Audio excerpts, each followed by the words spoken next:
The internet has lost its mind all over again after the launch of GPT-5.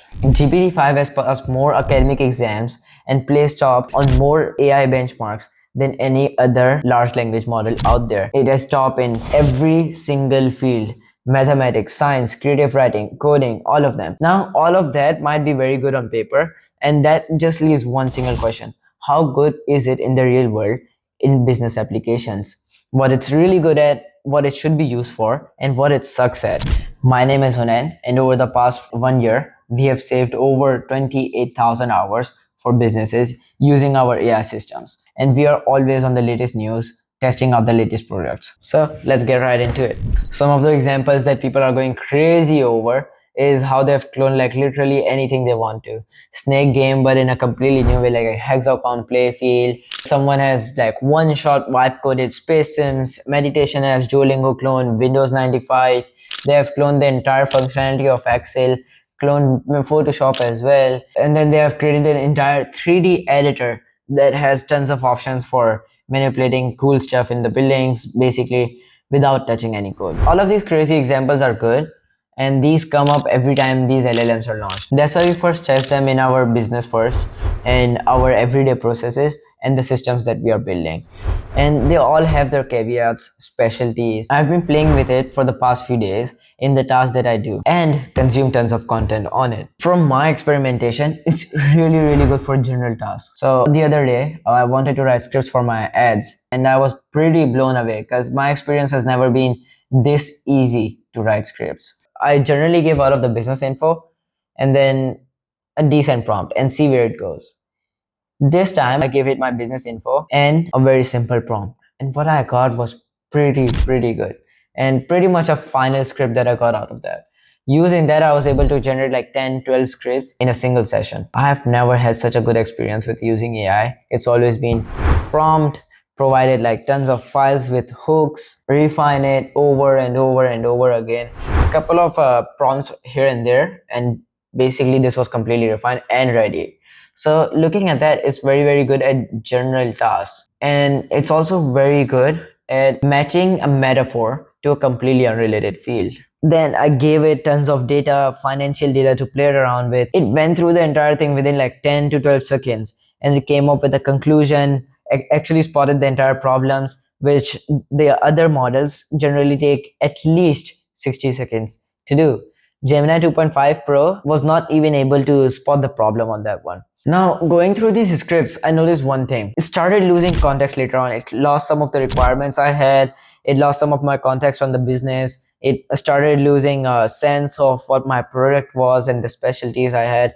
And so if you look at it, as you keep on going, it starts losing context behind it, which makes it not very good for specialized tasks and like longer chains of thoughts.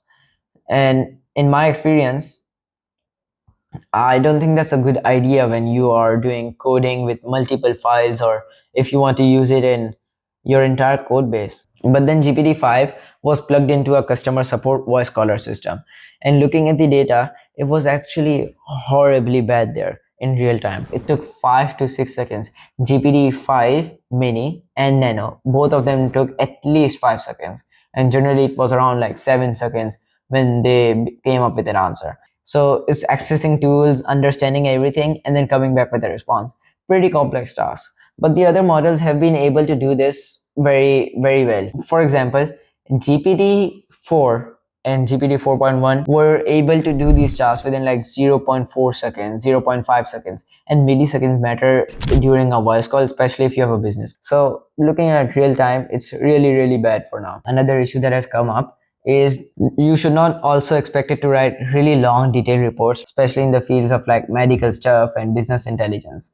And the answers are generally super short, dense, and very compact.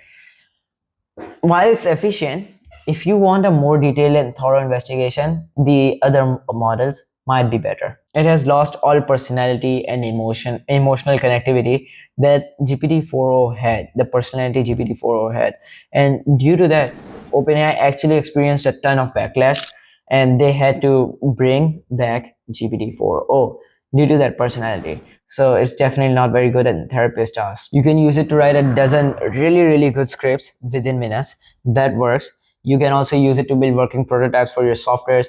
And those softwares are pretty cool, like full entire audio form reactors, specific games, or 3D environments for very specific applications inside of your business or for your business. So it's very good at those. Obviously, it always comes up with some bugs, and if you have enough sufficient knowledge, you can immediately fix those bugs, right?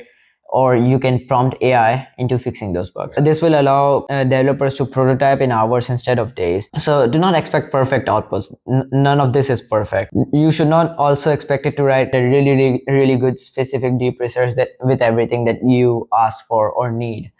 It's going to be most of the time surface level. Right now, GPT-5 is the closest, strongest all-around AI.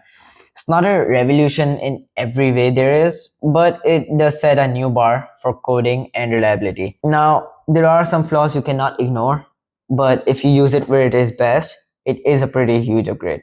You should be ignoring all the hype, know the strength points, know the weaknesses, and use it really smartly. So, to answer the question of should you actually use it in your business, I don't think it's really a good idea to move your tech stack or your entire workflows to GPT-5, except for if you're doing some script writing or a one-off project. If you're building entire workflows on this, GPT-5 is not a very good idea, especially due to the amount of bugs that they're encountering right now. OpenAI has already released quite a lot of statements about bringing the GPT-4 OWeb and for Plus users, and they're also talking about how their systems are broken, so they're fixing those. So we will see after those are fixed if it's actually any good. Until then, I think it's a better idea to use other more reliable LLMs.